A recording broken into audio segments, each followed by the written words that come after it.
Um dos grandes segredos para se entender história é você compreender o contexto, o que motivou, quais foram as bases que levaram para tal fato histórico. E como exemplo aqui nós usaremos as grandes navegações, pioneirismo português. Ou você acha que os portugueses assim do nada resolveram assim cair aos mares?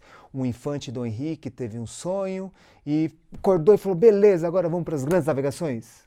Só que não, é justamente isso que nós veremos. Porém, antes aqui eu quero fazer a chamada. Eu sou o André Gussi e esse é o Entreter e Conhecer. Você ia assinar a lista deixando aquele joinha maroto e se inscrevendo no canal. Agora, sem mais delongas, bora pro conteúdo de hoje.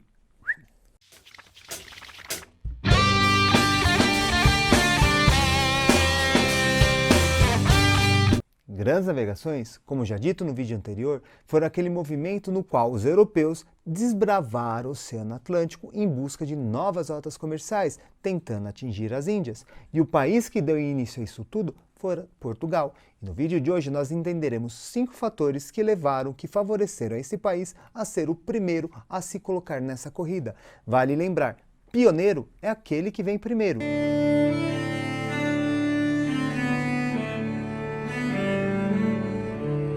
O primeiro fator que nós veremos hoje é que Portugal não fora só o primeiro país a desbravar os oceanos e tudo mais, porém também foi o primeiro a ter uma monarquia consolidada, um rei ali central e forte, pondo fim ao feudalismo.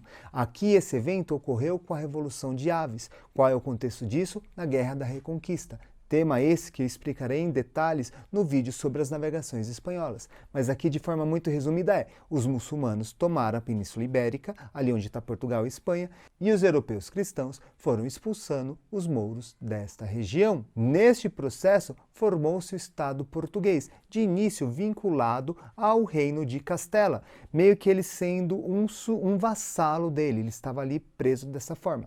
Em 1383, morre o rei sem deixar nenhum herdeiro, e dessa forma o reino de Castela iria assumir o controle dessa região também. No entanto, os portugueses apoiaram-se no filho bastardo do rei, chamado João de Aves, ou Mestre João posteriormente, e falaram: você vai assumir o poder. E para lutar contra o reino de Castela, eles pegaram o apoio da burguesia, dessa forma vencendo. Então veja, aqui criou o primeiro Estado moderno europeu, com 2 características diferentes dos demais. Primeiro, um Estado centralizado, acabando com o feudalismo, suzerano e vassalagem e tudo mais. E segundo, aqui temos uma aliança entre rei e burguesia. No caso aqui, com o rei que irá favorecer e atender aos interesses dessa classe, com a expansão comercial e tudo mais.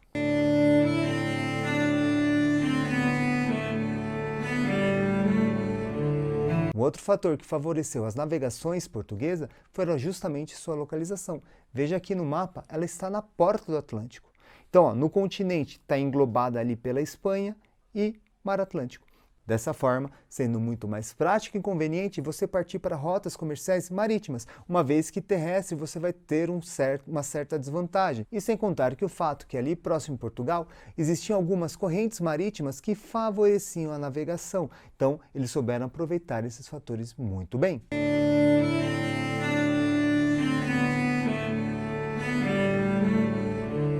O terceiro fator a mencionar nesse vídeo é a expansão comercial e cristã.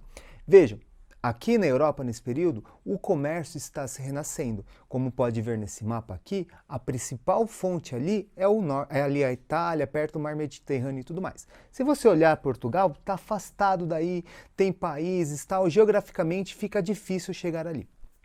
O que acontece? Os portugueses eles vão buscar novas rotas comerciais. De início ali, os pescadores portugueses vão ali para o Mar do Norte, começam ali a pescar uns peixinhos, cortam a cabeça, põem muito sal e vêm vender ali naquela região. Inclusive, sendo daí uma das heranças culturais mais famosas de Portugal, que é o bacalhau.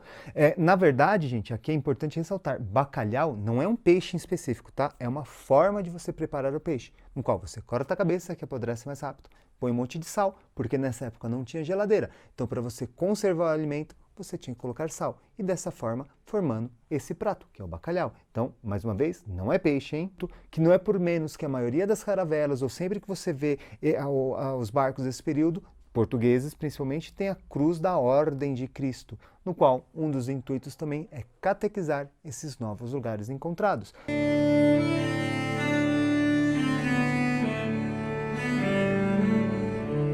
Quarto fator a se destacar aqui foi a escola de Sagres, criada pelo infante Dom Henrique.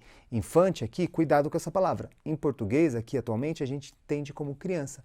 Porém, em Portugal e Espanha, era filho de um rei que não era herdeiro. Então, Dom Henrique era filho do mestre de aves lá, do Dom João. Era o quinto filho, se não me falha a memória. E ele criou uma escola de navegantes, de técnicas de navegação. Porém, aqui não é aquela escola que você deve estar pensando, carteiros, um professor tal. Foi uma escola de pensamento. O que ele fez aí? Reuniu grandes mentes da navegação da época, no qual eles trocavam técnicas e experiências. Aqui eles aprimoraram seus mapas, instrumentos como o astrolábio ou a bússola mesmo, e dessa forma facilitando você enfrentar o famoso Mar Tenebroso.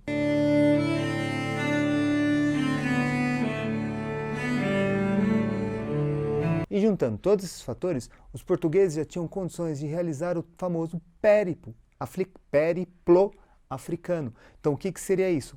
Eles estavam tentando dobrar a África para conseguir chegar às Índias. Qual que era a ideia dele? Buscar uma novas rotas comerciais, você vai lá, navega até o extremo da África, chega à Índia e tal. Só que eles não conheciam. Então, eles foram fazendo isso de início na navegação de cabotagem. O que seria isso? Eles iam, dominavam uma região, faziam um entreposto ali. Então, os barcos portugueses já tinham um lugar para conseguir uma base. Então, depois dessa conquista, eles iam para outro lugar. E assim iam. Então, de cabotagem, na costa em costa, de pouco em pouco, eles foram conquistando essas regiões. Eles tiveram dois modelos de dominação dessas regiões. Primeiro, a costa africana, eles criaram as famosas feitorias, que nada mais eram do que armazéns para você guardar as mercadorias. Tinha um feitor, que ele era responsável de negociar com as tribos africanas e conseguir deixar ali os produtos. De tempos em tempos, chegava um barco português e, pum, levava embora. E nas ilhas, eles começaram a realizar o processo de colonização, plantando ou cultivando produtos que não tinham na Europa e dessa forma conseguindo vender. Vamos destacar aqui as principais conquistas dos africanos durante o século XV, a começar por Ceuta, que era uma região dominada pelos muçulmanos. Como eu já disse, aqui tinha um duplo interesse. Uma rota comercial, que ali tinha bastante influente, e também expulsar os muçulmanos, você vencer contra os infiéis.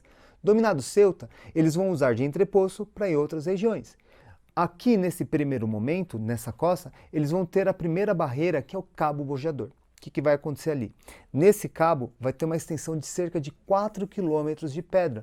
Então eles tinham que desviar de uma forma muito significativa da costa. Isso aí acabou gerando vários problemas. No entanto, eles conseguiram superar. Nesse primeiro momento também, eles desenvolveram a técnica de bordejar, como eles estavam ali com as caravelas e tudo mais, para você conseguir superar a corrente marítima ou os ventos contrários, eles iam zigue-zagueando de forma de bordejo até conseguir chegar à região.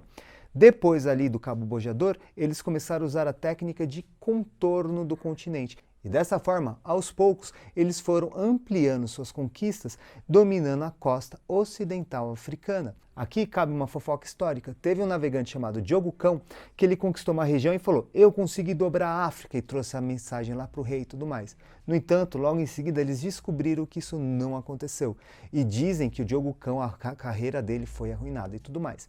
É importante ressaltar aqui que o português que conseguiu superar a África, dobrando o continente e chegando no Oceano Índico, foi Bartolomeu Dias, atravessando o Cabo da Boa Esperança. No entanto, sobre esse navegador, nós falaremos no nosso próximo vídeo. Então fica assim.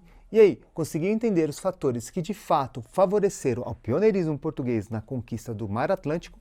Se sim, deixe aquele joinha maroto, que é muito importante para nós. E para encerrar aqui, eu queria fazer a sessão agradecimentos, que como sempre, em especial, vai a ela, a Lilian, na ajuda e estrutura que ela dá para o canal. Ela é pioneira aqui, me ajuda com tudo aqui. Muito obrigado, amor. Aquele beijo. E lógico, não poderia de deixar de agradecer a você que assistiu até aqui. Muito obrigado e até a próxima!